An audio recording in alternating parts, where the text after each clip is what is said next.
E aí galera antenada no Studium, tudo bem com vocês? Aqui professor André Fabra de Filosofia. Hoje nós vamos trabalhar algumas questões dos vestibulares relacionados ao período da filosofia antiga. Vamos lá pessoal, vamos analisar aqui alguns detalhes, alguns registros importantes para que vocês se lembrem e consigam resolver bem as questões dos vestibulares. Então primeiro, vamos lembrar aqui das origens da filosofia. Então primeiramente vamos lembrar do primeiro período da filosofia antiga, começa lá com os pré-socráticos. Pré-socráticos, evidentemente, vamos lembrar aquele período anterior à existência, à vida, à filosofia do grande filósofo Sócrates. O período pré-socrático, é importante lembrar aqui também, é chamado de cosmológico. Essa palavra é importante, vamos destacar aqui por quê. O que acontece no período cosmológico? Os filósofos, em geral, a filosofia vai se preocupar basicamente com os elementos originários do mundo e do universo e também com as causas das transformações da natureza. Aqui nós vamos destacar, então, o que é importante para vocês lembrarem lá. O período pré-socrático a gente também vai chamar de período cosmológico. Em alguns lugares vocês vão encontrar também a palavra naturalista, os filósofos da natureza. Está aí destacado, eles estão preocupados com a origem do mundo e as causas das transformações da natureza. Então vamos lembrar aqui quais eram os primeiros e o que eles faziam, qual era a diferença, o que foi de novo, o que foi inovador no surgimento da filosofia. Tá aí, esses primeiros chamados sábios, ainda nem filósofos eram considerados, eles se colocaram, se propuseram a buscar racionalmente, está aí destacada a diferença, utilizando a razão, a lógica, buscando as causas e se afastando gradativamente das explicações que vinham da narrativa mítica, ou seja, aquela explicação dada pelo mito. Os primeiros filósofos então foram Tales de Mileto, Anaximandro de Mileto e Anaxímenes de Mileto, também conhecidos como filósofos da escola jônica. Por quê? Porque eles são provenientes ali da região da Jônia, está aí no mapa, a cidade de Mileto está lá na região da Jônia, importante lembrar isso. Esses filósofos também eram considerados e chamados, vocês vão encontrar muitas referências, o nome Milésios. Milésios então faz referência à cidade de Mileto, isso é importante lembrar. Ok, então vamos lá entender o que esses primeiros filósofos buscavam. A busca, a preocupação desses primeiros filósofos era apontar o elemento originário, o elemento primordial, fundamental, utilizado pelo termo grego arché. Arché é o termo então que nós utilizamos para chamar a filosofia desses primeiros filósofos, o elemento fundamental, o elemento original. A palavra arché traz também, hoje, a gente vai se lembrar da palavra arqueologia. A arqueologia vem desse termo arché, que é a ciência das origens. Então vamos nos lembrar, vale ressaltar aqui para o Tales, qual era a arché? O elemento fundamental era a água. Para seu discípulo Anaximandro, o elemento primordial, o apeiron. Também a gente vai traduzir como o indeterminado, o indefinido. E finalmente, para Anaxímenes, o terceiro filósofo de Mileto, o ar era o elemento fundamental. Então aqui o destaque para o termo arché. Arché, então, elemento originário fundamental. Vamos a uma questão. Essa questão traz um primeiro texto. Texto 1 diz o seguinte: Anaxímenes de Mileto, então você já vê imediatamente a referência a esse pré-socrático. Anaxímenes de Mileto disse que o ar é o elemento originário de tudo que existe, existiu e existirá. O texto então já faz referência a arché para o Anaxímenes. E que outras coisas provêm de sua descendência. Então está dizendo que tudo vem do ar. Quando o ar se dilata, transforma-se em fogo, ao passo que os ventos são ar condensado. As nuvens formam-se a partir do ar por filtragem, e ainda mais condensadas transformam-se em água. A água, quando mais condensada, transforma-se em terra, e quando condensada ao máximo possível, transforma em pedras. Cuidado, hein, pessoal? O texto faz referência à água, mas o que vem primeiro para o Anaxímenes? O elemento primordial aqui está bem destacado, é o ar. Vamos ao texto 2. Basílio Magno, filósofo medieval, então a gente faz uma viagem no tempo para analisar o segundo texto. Basílio escreveu, abre aspas, Deus, como criador de todas as coisas, está no princípio do mundo e dos tempos. Quão parcas de conteúdo se nos apresentam em face dessa concepção as especulações contraditórias dos filósofos, para os quais o mundo se origina, ou de algum dos 4 elementos, como ensinam os jônios, ou dos átomos, como julga Demócrito. Na verdade, dão a impressão de quererem ancorar o mundo numa teia. Evidentemente, aqui o Basílio já faz uma crítica, né, ao pensamento pré-socrático. Ele já diz aqui que os filósofos jônios, lá, nós vimos agora aqui no texto, ensinam os jônios, filósofos lá, a referência ao Anaximandro, Anaxímenes e ao Tales. Então já há uma crítica. O filósofo medieval, portanto, está apontando Deus como elemento originário. Vamos ao enunciado. Filósofos dos diversos tempos históricos desenvolveram teses para explicar a origem do universo, a partir de uma explicação racional.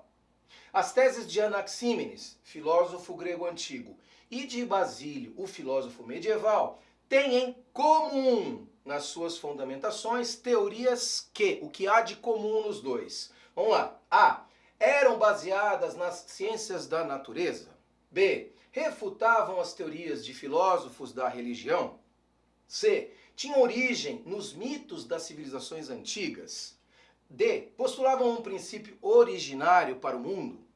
E. Defendiam que Deus é o princípio de todas as coisas. Então, estão colocadas aqui as alternativas. Fácil. Imediatamente nós vamos perceber que a alternativa D é correta. Ambos os filósofos apontam, postulam um princípio originário para o mundo. O que há de errado com as outras alternativas? Então vamos destacar alguns termos que derrotam, que excluem as alternativas que sobraram. Alternativa A, o que está de errado ali é falar de ciência de natureza, pessoal. Não havia ainda constituída na antiguidade, tampouco ali no período medieval, ainda a ciência da natureza. Não estava totalmente constituída. Está errado então. B. Falar de filósofo da religião nesse período também é prematuro. Ainda você não vai ter uma filosofia da religião constituída. Isso, apesar de na Idade Média já estar presente, na Antiguidade não. Então não é comum as duas partes, ao Anaximandro e tampouco ao Basílio. Nasceu, o que há de errado? Alternativa C fala de mitos.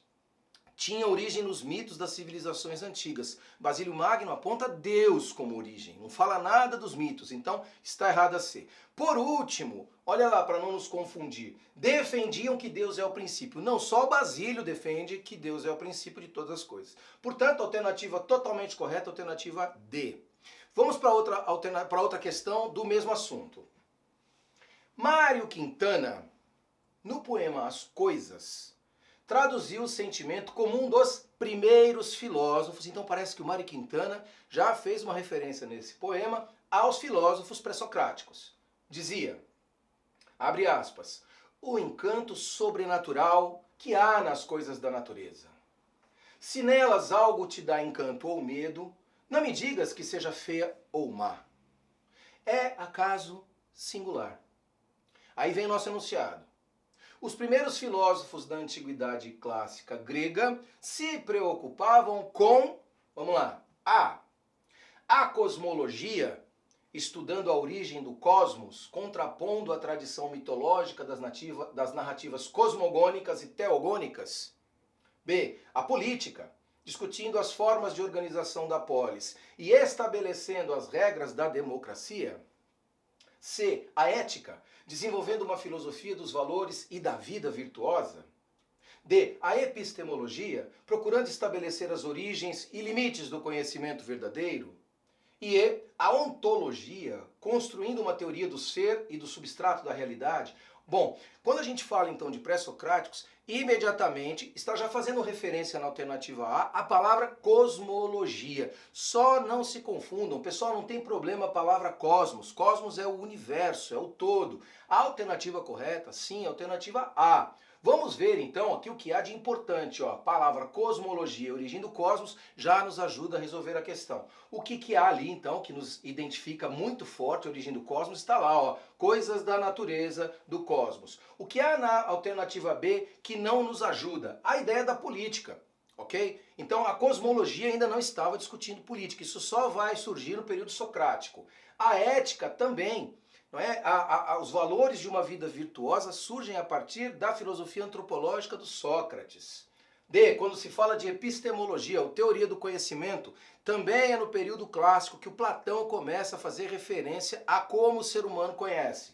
E por fim, alternativa E, ontologia, que é a ciência do ser, surge com Parmênides, já nessa transição do pensamento pré-socrático para o pensamento clássico.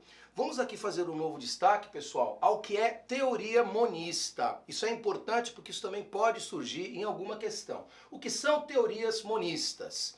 Então, o caso aqui da nossa reflexão de hoje são as teorias monistas. Ambas as teorias de Anaxímenes e de Basílio são teorias monistas porque apontam um elemento originário. Então, para os pré-socráticos, o elemento originário chamado de arqué. E para os cristãos, para os medievais, o elemento originário do universo, Deus. Portanto, tratam-se ali de teorias monistas. Ao passo que, por outro lado, nós também encontramos na filosofia teorias chamadas dualistas. O que é uma teoria dualista? É uma teoria que aponta, portanto, dois elementos. Pessoal, não necessariamente que sejam originários, ok? Nós vamos perceber que na teoria do Platão, que é uma teoria dualista, ele divide a realidade em dois mundos, o mundo das ideias e o mundo sensível. Aliás, em seguida nós teremos também uma aula, fique atento aí, que nós vamos retratar também os detalhes da teoria dualista do Platão numa próxima aula da filosofia clássica. René Descartes também faz uma teoria dualista acerca do homem. Ele enxerga o ser humano por duas substâncias, a res cogitans, que é a coisa pensante, e a res extensa, que é a matéria. Para isso também teremos uma aula, fique ligado aí, você acesse e procure depois a aula que fala do René Descartes do período da modernidade. Vamos a uma questão sobre teorias dualistas ou monistas. Diz o texto: para Platão, o que havia de verdadeiro em Parmênides era que o objeto do conhecimento, então quando se fala aqui de conhecimento, nós temos que lembrar da epistemologia, ok? É um objeto da razão e não da sensação. E era preciso estabelecer uma relação entre objeto racional e objeto sensível, ou material, mas que privilegiasse o primeiro em detrimento do segundo. Lenta, mas irresistivelmente, a doutrina das ideias formava-se em sua mente. De cara no texto, nós notamos um dualismo. Qual é o dualismo que aparece no texto? Um dualismo entre razão e sensação. O aspecto racional do ser humano e o aspecto dos sentidos. Olha lá, vamos ver o que pede o nosso enunciado. O texto faz referência a uma relação entre razão e sensação. Está expresso então aqui o dualismo. Um aspecto essencial nas doutrinas das ideias de Platão. De acordo com o texto, como Platão se situa dentro deste contexto? Vamos analisar as alternativas. Alternativa A, estabelecendo um abismo intransponível entre as duas. B, privilegiando os sentidos e subordinando o conhecimento a eles. C, atendo-se à posição de Parmênides de que razão e sensação são inseparáveis. D, afirmando que a razão é capaz de gerar conhecimento, mas a sensação não. E rejeitando a posição de Parmênides de que a sensação é superior à razão.